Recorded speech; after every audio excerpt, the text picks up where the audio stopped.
Hi guys, welcome back to the channel. This is NASA's Thread. Today on the channel, I'll be taking you on a journey of how to make the simple gowns with ruffles at the end. If it's something you're interested in, let's get into this. So I'll be working with these fabrics. I have this crepe fabric. I have 2 yards of this, and then this is Duchess. I have 1 yard. So you'll be needing at least 3 yards of fabric for this project. Okay. So the first thing I did was to go ahead and fold my crepe part of my fabric into two. I want to cut the up part, the front part of this. So I just folded it into two and then I just pinned it down. Then I'll go ahead and just rule a line there to serve as my starting line.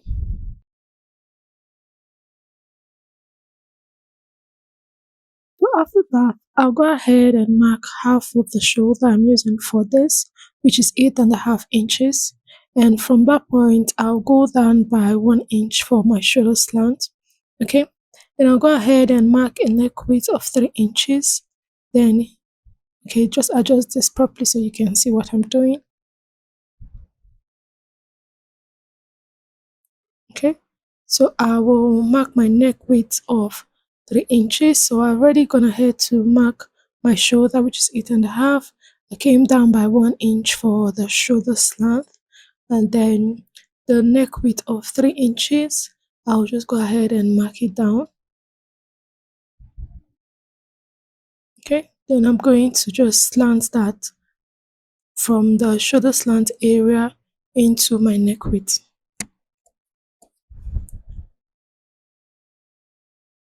Alright, so after doing that, I'll go ahead and mark my armhole, my arm length. So to get this, go ahead and divide the round bust you're working with by 6 and then add 1.5 inches. Okay, so I did mine and then I just marked it down there. So I'm going to rule a horizontal line at that point and then a vertical line also. So your vertical line connects to the shoulder slant point you came down by 1 inch. Take note of that. All right. So I'll just touch up my line. Sorry if you can't really see this. The fabric was kind of disturbing the eyes. Okay. So I'm sorry about that. Then I'll go ahead and take half of what I have on that line for the arm length. I'll just go ahead and mark it down. So I divided what I have there by 2 and I marked it down. Then at that point, I'll go in by half of an inch, mark it down. Then on my chest line, I will mark quarter of the round bust I'm working with. I'll just mark it down. Then I'll go in with my curve rule to connect the points I have made together like so.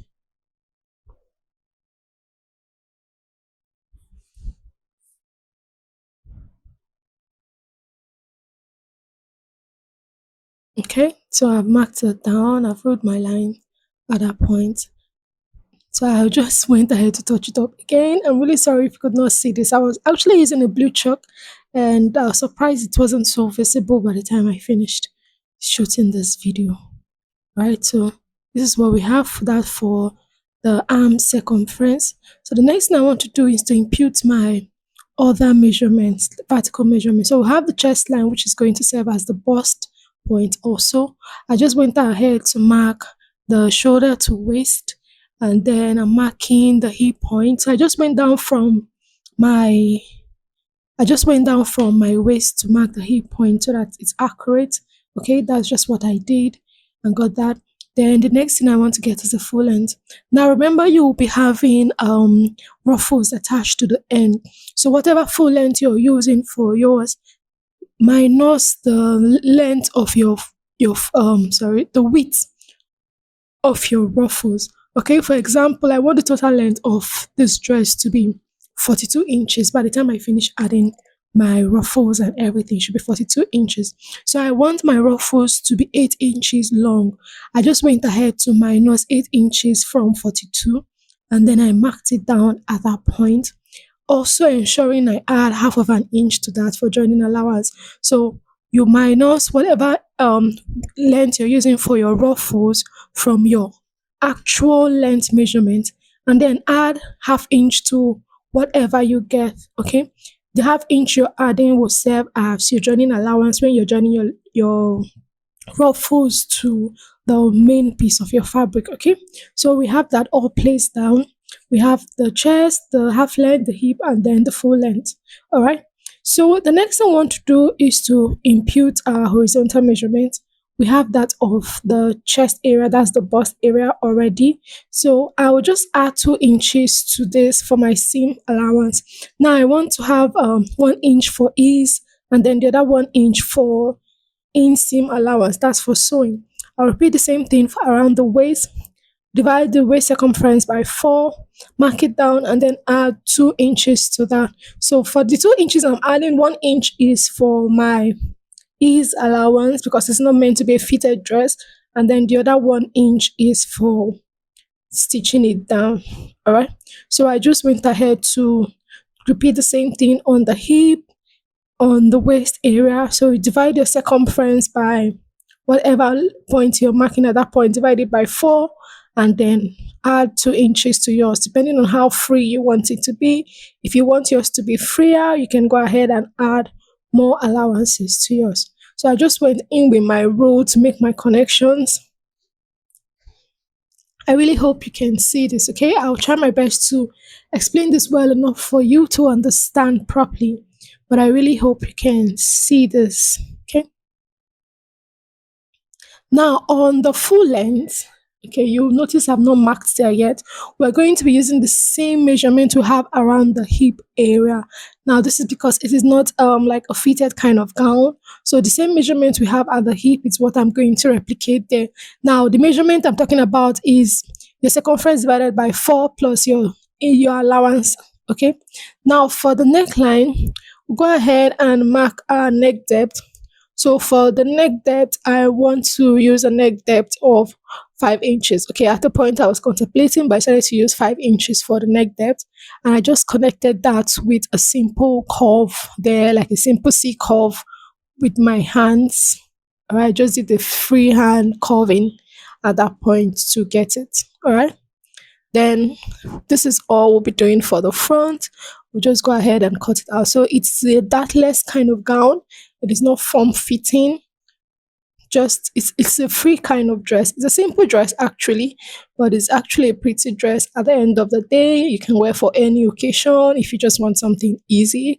So I just went ahead to cut out the parts we've not been needing for this. So this is the front. This is what it looks like. All right. So I've gone ahead to fold in another piece for the back, and then I place the front on top of it like so, just ensuring that they are matching. And then for the back, I left some inches outward so that I will use that to mark my zip allowance. I'll be adding a zip to this dress. You can decide to not add a zip to yours. If you don't want to add a zip to yours, just go ahead and ensure that the neckline area is wide enough for your head to pass through. But I wanted to add a zipper for this, so I just went ahead to mark 1 inch for my zip allowance. I marked that from the top of the clothes, that's the fabric, to the full length of this. Okay, so 1 inch for my seam allowance. I just mark that down, and I'll go in with my rule to connect the lines I've made together. Now, like I said, if you want yours to not have a zip, you can also do that. Okay, just go ahead and ensure that your head can pass through the neck area properly. Okay.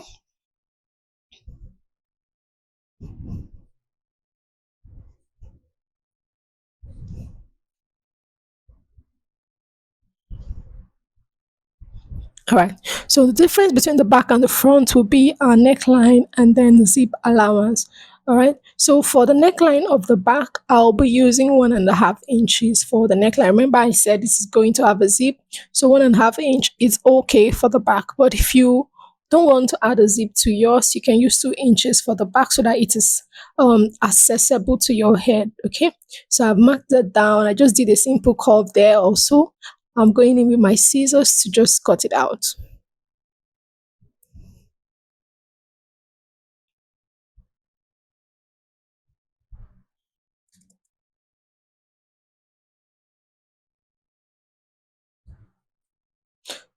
So I finished cutting it out. I'm just placing this on another piece of fabric to cut out my facing for this. Now you can use a bias to do that. But this is a very light fabric, so I just wanted it to have a little balance in the on the front, that especially the neckline area. So I just folded that, and I'm cutting out my facing for this. I'll be doing the same thing also for the back. I just folded the fabric into two. That's the one I'm using for my facing. I could folded that into two, placed the my main piece of fabric on top of it, and I just followed it through to just trace out what I had there. So this is the front. You can see this is what it looks like in front. Okay, that's how the neck of our front is actually curved. It is not like a CC. It has like a little bit of V formed. So this is it. I'll just go ahead and place this on top of it like so and stitch it down. Okay, just use that to flip the neckline. You can also use a bias if you don't want to use your fabric. It totally depends on your choice. Okay, now for the back, we're also going to repeat the same process. You just go ahead and fold up your fabric again, fold it up, and then place the back part on it. So remember, while you're cutting out the back, you need to have two of it because they are of different sides. But if if you're not using a zipper for this, that means the back will be closed. So while cutting for the facing of your back, ensure you have a folded end, it is not open. But if you're adding a zipper, ensure they are open because they are for two different sides. I hope you understand what I am trying to explain. Okay.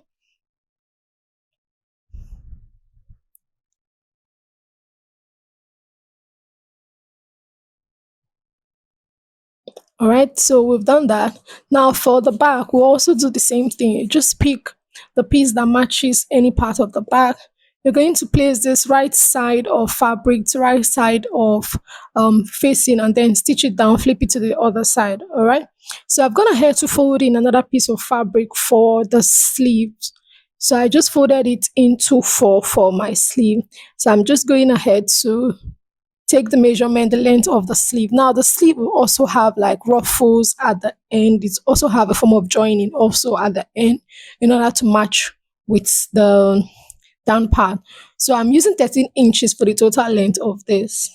That is like the total length of this. So for this part of my sleeve, it is 8 inches right here. Then I went down from the top again by 4 inch to mark my bicep point. Then I will just use on the down part, which is the where my sleeve is going to be joined, I'll go ahead and take half of the measurement I have, that's half of the circumference of the arm around there, and I'll be adding my stitching allowance to that. Remember, I added an ease allowance of 2 inches to the main fabric, so I'll repeat the same thing to that.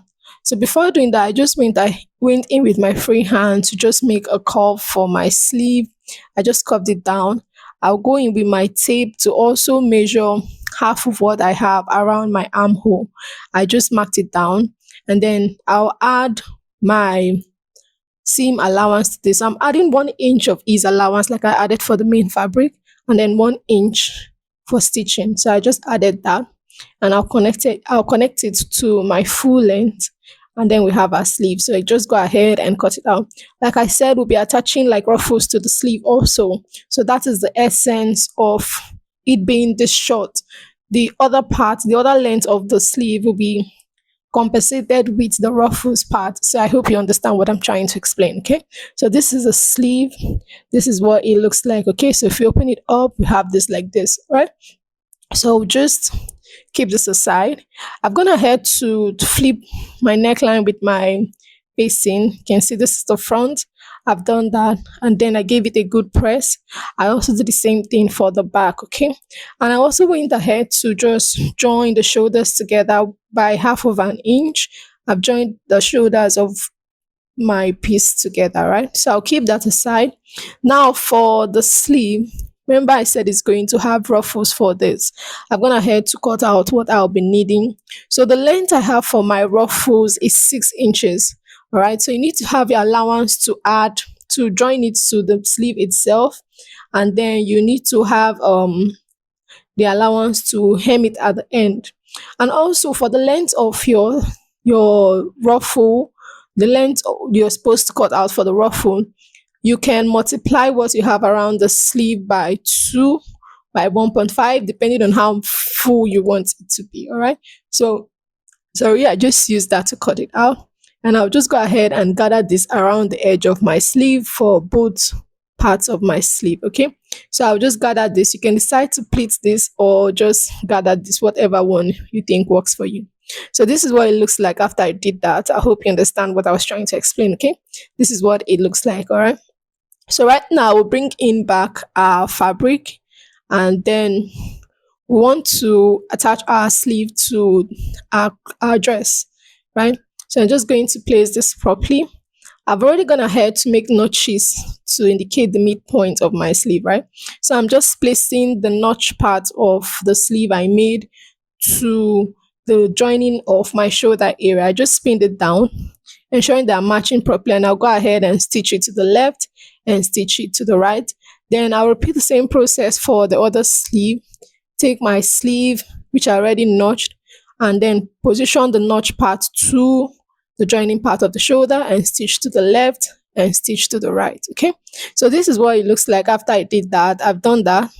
Okay, I also went ahead to join the sides by 1 inch. Remember, 1 inch was what I left aside for my joining allowance. So I've already done that. So this is what we have for the back. We still have our back open. Okay, we'll attend to that later. So what we want to do is to take the measurement for what we need for our ruffles. So for that, just measure around the hem of your dress. Just measure around what you have for that. Whatever you have, multiply by 2, multiply by 2.5, 3, 3.5, depending on how full you want the ruffled area to be for yours. Okay, it totally depends on your choice and your preference. So I just took mine and I decided to just multiply it by 2. So this is what I have after I did that. So what you need to do is to hem one part of this and then run a loose stitch on the other end. So the hemming, you need to fold in one part of that and then join so we run a loose stitch on the top part. So remember to add your joining allowance while cutting out your base, the ruffle piece, and also remember to add your hemming allowance. So what you do is to gather this up, and after that, go ahead and place this on the hem of your dress and stitch the both of them together. All right. So I've done that. This is what it looks like after I finish doing that. You can see how nice this looks. Like I said, this is just a simple dress. Okay, it's a very simple, easy, nice dress to do. Okay, so the next one to do is to align the back. So ensure that where you joined at the back, they're meeting properly. If not, your work is going to look funny. Okay, ensure that they're meeting properly. Place them together. So I'm going to take the measurement for where I want my zip to end for this, right? So I just used my tape to measure where I wanted my zip to end, and I measured 20 inches for where I wanted my zip to end. So remember, the zip allowance we have is 1 inch. So while stitching, stitch down 1 inch to the end and leave the top open for where you can join your zip. All right. So this is the final look of the dress. I've joined the zip, I've closed the ends. So like I said, it's a very simple dress. Let me know in the comment section what you think about this. And if you're yet to subscribe to the channel, please subscribe to the channel. Give this video a thumbs up. Thank you for watching, and compliments of the season. Bye.